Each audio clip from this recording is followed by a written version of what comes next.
Thank you for watching this video production of the Rocky Mountain Humanistic Counseling and Psychological Association. The Rocky Mountain Humanistic Counseling and Psychological Association is a 501c3 nonprofit organization. We are striving to create the International Existential and Humanistic Archives and Training Center in Colorado Springs, Colorado. To find out more about our organization and upcoming events, please visit our website at www.rmhcpa.org. We hope that you will consider making a donation to support the Rocky Mountain Humanistic Counseling and Psychological Association and our mission of advancing humanistic psychology. Donations can be made through our website and are tax deductible. Hello, I'm Dr. Louis Hoffman, Executive Director of the Rocky Mountain Humanistic Counseling and Psychological Association, and I'm here today with Dr. Myrtle Heery, and we're going to talk about the International Institute for Humanistic Studies. Dr. Heery brings 39 years of clinical experience as a licensed marriage and family therapist with individuals, couples, families, and groups. She attended and co-taught with one of the founders of Existential-Humanistic Psychotherapy, Dr. James Bugenthal, for 25 years, and was a lecturer at the department at Sonoma State University and associate core faculty at the Institute of Transpersonal Psychology.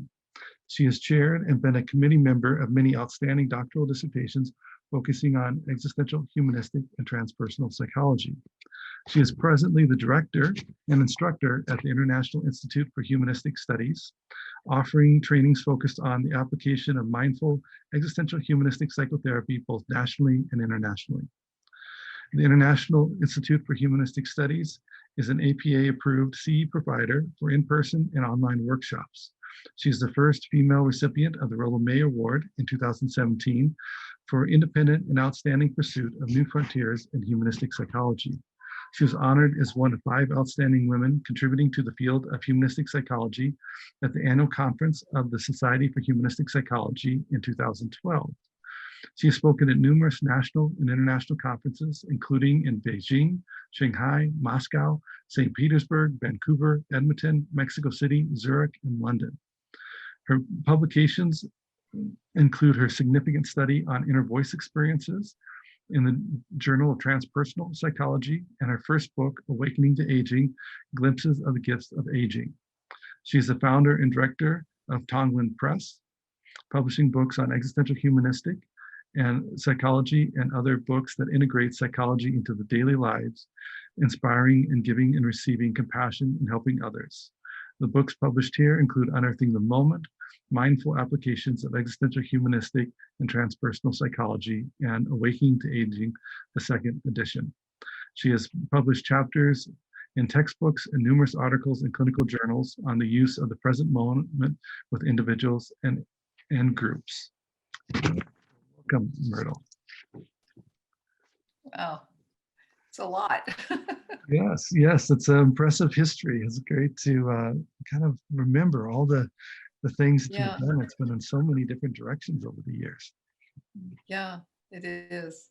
Well, I'd like to start and chat a little bit about the Institute with you, because that was formed in 2000. So we're in 2021, so it's 21 years old. It's not an infant anymore. So much of where the focus was for me with developing that institute was I really wanted to serve the population from marginalized groups and wanted to help train them, because I used to go to these conferences and just see so many Caucasian people. And it concerned me, like, why aren't the marginalized groups here? Why aren't they being trained? So my roots are from the South. I was born and raised in Georgia. And then I went to school, undergraduate work in North Carolina. And I had the great honor of being in the presence of Martin Luther King in 1966. And I went with my roommate. We were the only two Caucasian human beings in this auditorium with over 1,000 people.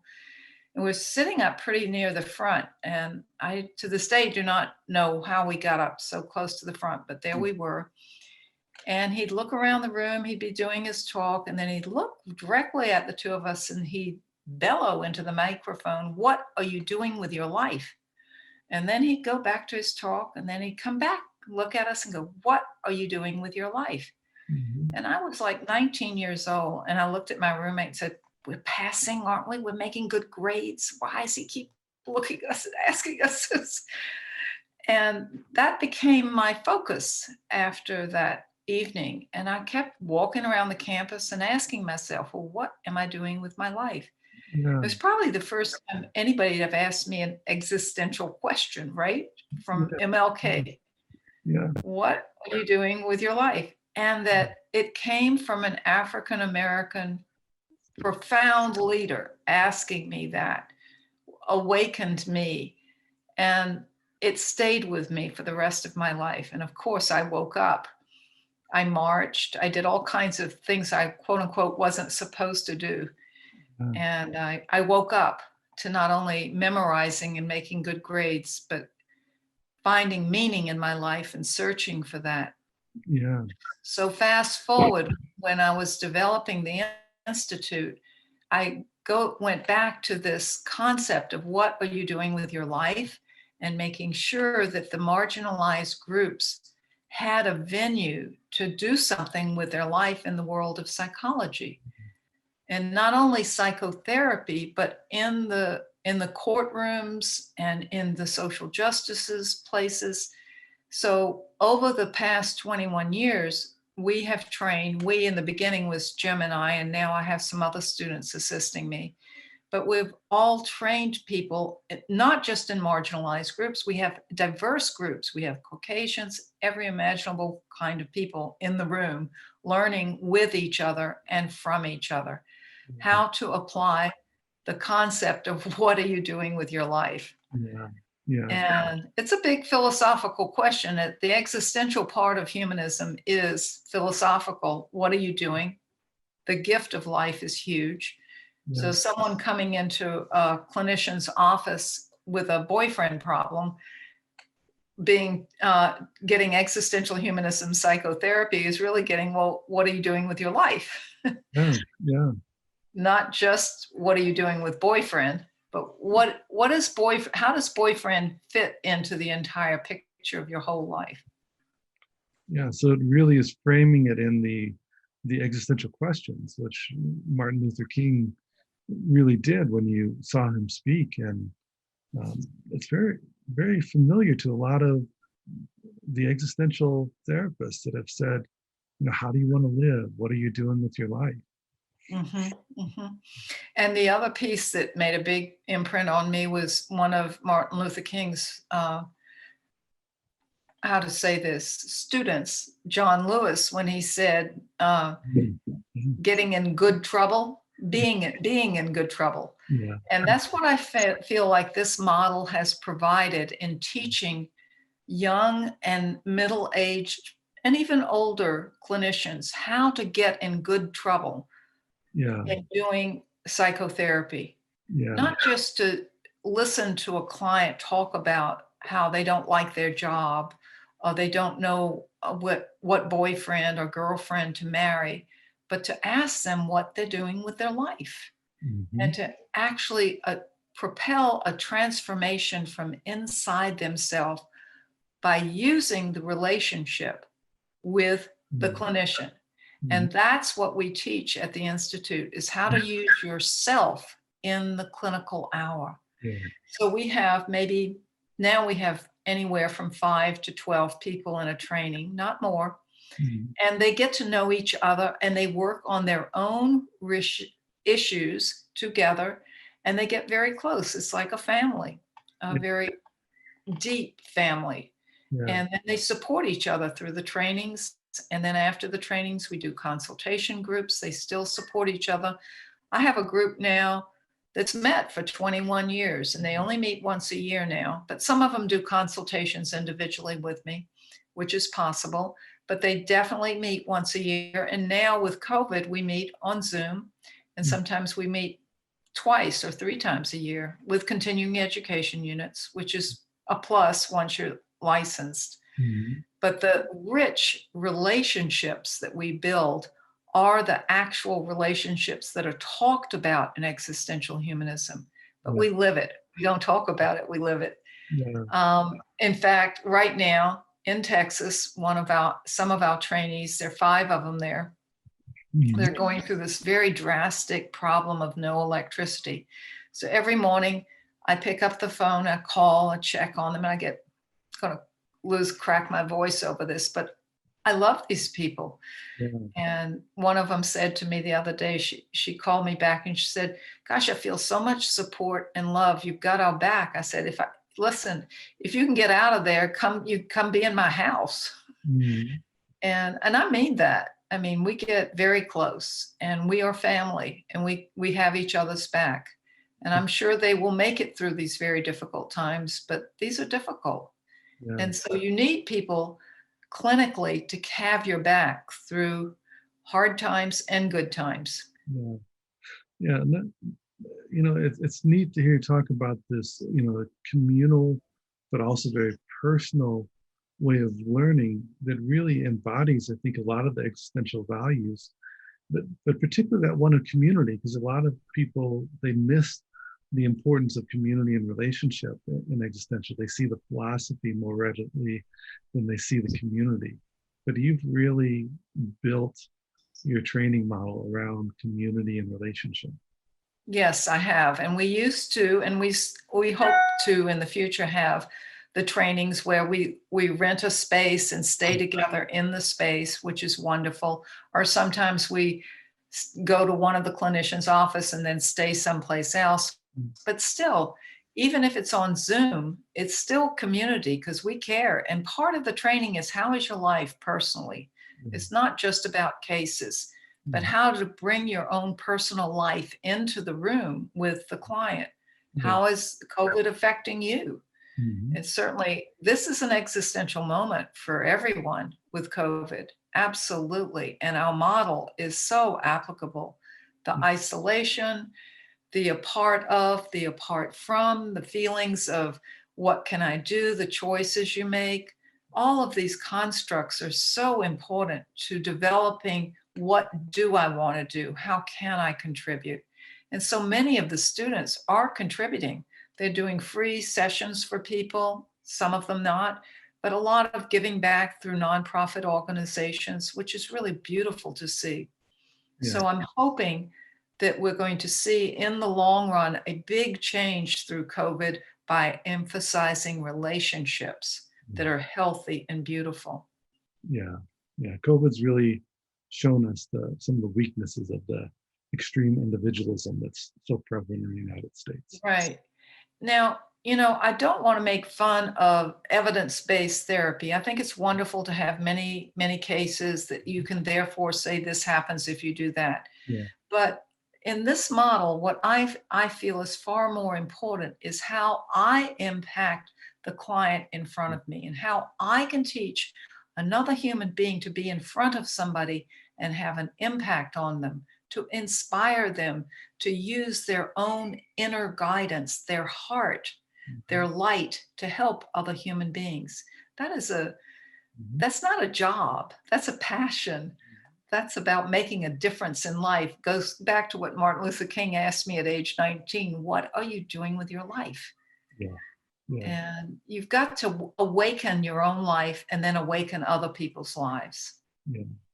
And psychotherapy, existential humanism, is a venue to awaken other people's lives, to help other people. The ripple effect is huge. The presence and the ripple of that presence goes much further than you ever know. Yeah. Yeah. What would you say then is the primary mission of IIHS? So there is a mission statement. We teach hope, compassion, courage, resilience, and tolerance. Those 5 qualities, we teach them to the clinician to embody those qualities to be present with those qualities, to use those qualities with the client and or the group that they're leading. Yeah, yeah. So it really, again, those qualities focus on the embodiment of. Yes, that they have to embody them during the training. I don't really care if somebody reads a lot of books about what Rollo May wrote or Jim Bugental or my books or anyone's. What I care about is to watch how they're working together with these clinical concepts. How do they have compassion for someone who lost their mother to COVID? Yeah. How do they embody that compassion? Mhm. Not only what they say, but how do they hold it and be present to it with their heart? I remember one of the strongest client experiences I had in my 35 years was with a woman whose daughter had been murdered. Mm. And she looked at me one time and she said, "You have a child, don't you?" And I said, "Yes, I do." She said, "I thought you did. You know, mothers know mothers." And I said, "Yes, I know they do." And she said, "Well, I hope this never happens to you." Yeah. And my eyes just welled up with tears. And I said, "Well, I'll tell you, if it does, I will come and see you." Yeah. Yeah. Yeah. With that, I wonder if we can talk about you a little bit. What brought you to becoming a therapist, and in particular, an existential humanistic therapist? Oh, I've got a hilarious story to talk about. So my father was a judge of the family court in Georgia, Savannah, Georgia. Yeah. And when I was always a talker. I wasn't very quiet. I guess I was about 5 or 6. The telephone would ring. In those days, um, everyone knew the judge's personal phone number. They didn't have cell phones. They just called the judge up and talked to them. And so Daddy'd be eating dinner and the phone would ring and I just begged my father if I could answer the phone. He said, "Well, you answer it, but tell him I can't come. And you listen to them with your heart. And then you tell them sorry, you can't help them, but they have to call the police." So that was my first therapy experience. So they would call, they say, "Oh, my husband, he's going to hit me in a minute." And I said, "Oh, well, you better call the police." Now you hang up and you call 911. Yeah. Well, now this went on for years, not just the phone, but the whole concept of helping other people. That's how I grew up. My father also was chairman of the board of a hospital. So every Sunday after church, we'd go to the hospital, we'd eat horrible cafeteria food, and then go upstairs in the hospital and walk the halls and say hello to the nurses, the doctors, the janitors, and the people in the hospital. Yeah. So I learned from childhood to be part of community. Yeah. I didn't know that I was practicing existential humanistic psychology, Yeah. but that was what was happening to me. That was the words. And when I finally heard those words and learned what they were through Dr. Bugental, fast forward many, many years later, I was just overwhelmed with joy that I found my people, I found my home. Yeah. Yeah. So you kind of learned in a difficult situation, with a crisis type situation, similar in some ways to what often may be directed to a crisis hotline now. The crisis with what? A lot of what these calls you're getting are similar to what might be directed to a crisis hotline now.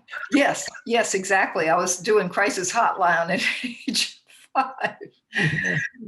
And then the other thing I started doing was asking existential questions to my family, which they could not answer. Yeah. I would say to them when I was little, when we were eating dinner, I said, "Well, how come the maid can't eat with us?" And they said, "Well, when you're older, we'll explain it to you." And I said, "Well, I'm not older, so I'm going to take my plate and go downstairs and eat with her." Mm-hmm. So I'd take the plate, go downstairs and eat with her. And thank God my parents didn't punish me or stop me. And I'd sit beside the ironing board. She would be ironing. And I'd ask her the same question: "Why can't you eat with us?" And she said, "Well, when you're older, I'll tell you." And I said, "Well, I'm not older, so I'm just going to stay here by the ironing board because I think you have really good sense." Yeah. Yeah. So I was fortunate enough to have good parents that allowed me to step outside of the box and explore life, even if it was through the maid, another group of human beings that didn't have the privileged life that I had. Yeah. So I became very, very close to our maid. Mm-hmm. And as time went on, I was, lived and worked with marginalized groups of people. And I didn't just follow what I had been raised with, but I stepped outside of the with. Yeah. Yeah. Yeah. What signified the transition to you then where you started pursuing becoming a therapist? When I graduated, when I was doing my internship during college, I majored in sociology, and then I did an internship when I went home in the courts. Mm. And it just fit because I'd been doing this all my life, talking to people since I was little. So Yeah. like now I was going to talk to those people on the phone. Now I was going to talk to them in real time. Yeah. So I worked in the courts during the summertime, and I just loved it. And I had a marvelous, marvelous supervisor, Mrs. Robinson. Yeah. She wanted to teach me how to use a gun in case I needed it when I'd go visit people. And I thought, I'm not going to do gun therapy, Mrs. Robinson. Yeah. Yeah. I will go with you, but I'm not going to have a gun. She said, okay, then you'll have to always go with me. So we go in some pretty challenging spaces where, but they knew when she put her purse on her knees that the purse had a gun in it, and they would all come to attention. And it was just, that was the beginning of me waking up to helping people with all kinds of challenges in their life. And I loved the work because I was able to help remove children from very challenging situations and put them in safe environments. And I thought, oh my God, you can really help people. You can do something. You can make a difference in your life. And then it became even more amazing to me that you could actually get paid to do this. Yeah. Yeah. Something snapped in my head like, oh my God, you could do what you love as work and get paid? Amazing. So I just continued on the way and just kept getting more degrees. And I was fortunate enough to end up meeting Dr. Bugenthal. And then we formed this institute together toward the latter part of his life.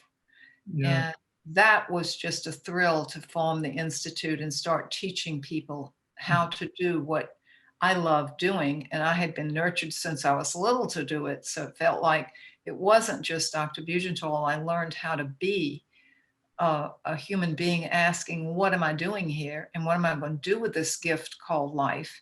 And making the most out of my gifts. Yeah.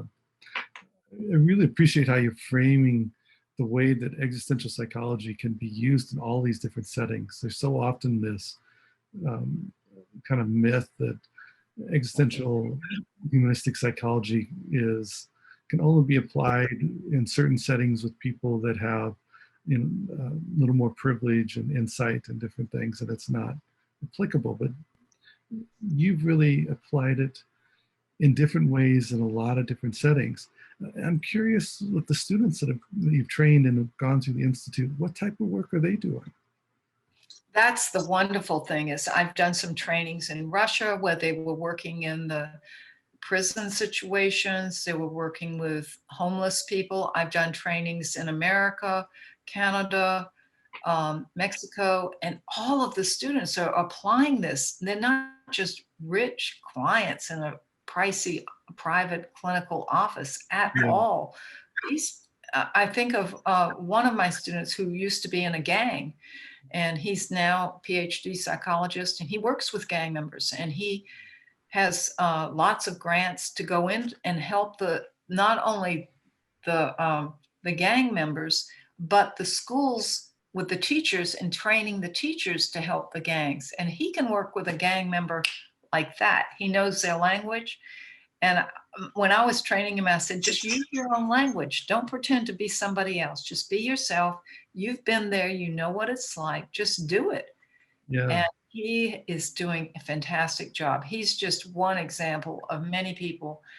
Like some of the people are working in the prisons, which is wonderful. Some people have their private practice with people that pay top dollar for private practice, which is fine. I mean, I have a caseload like that also.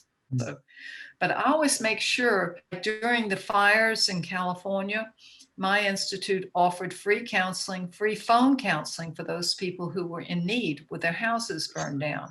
Yeah. And so we had about 5 or 6 people on the phone for at least a year, picking up the phone, and everybody had the different phone numbers, and we would just counsel them for nothing. Yeah. Yeah. So, and we also have a lot of people in hospice work, and I myself trained a lot of people to run groups, bereavement groups in hospice in Petaluma. So because existentialism is not only about living your life to the fullest, but it's also acknowledging death and dying and dealing with death anxiety and bereavement. So that piece of the training is unbelievable. So the first level of the trainings are called Unearthing the Moment, teaching the students how to be in the present tense, to be present, to go through what is holding you back, the resistances that are keeping you from letting go so that you're coming from your heart. The next level is called Being, Belonging, and Becoming. So you're reaching out into your community and becoming more than just a private clinician in your private practice. Yeah. So there's really a community focus with your organization, but that's also something you try to mentor and foster the people that train to develop as well. Well, right now I'm doing that with Texas. Like, what can we do? I mean, do you want us to have different clinicians call you? I'm calling every morning. I'm calling at least one of them. What else can we do? And we're always seeing a venue that hasn't been opened yet that we can use to help the community. And I think what we're going to find with COVID, one of the gifts of COVID is going to be community, that people belong to each other and they can become their potential by belonging instead of separating. Yeah. When you think back over your career, you've been doing this for a while, had the opportunity to do a lot of it with Bugenthal, but have done so much on your own. When you reflect on your career as an existential humanistic therapist, as therapist, trainer, and professor, what are the contributions that you are the most proud of, that you want to be your legacy? I think the thing I'm most proud of is this institute in training these individuals, these diverse population of marginalized groups that are helping other people in the community. That now this is going to sound a little bit cocky, but I don't think it's very difficult to teach somebody one-on-one psychotherapy. I think you can learn how to be a clinician if you have some basic skills.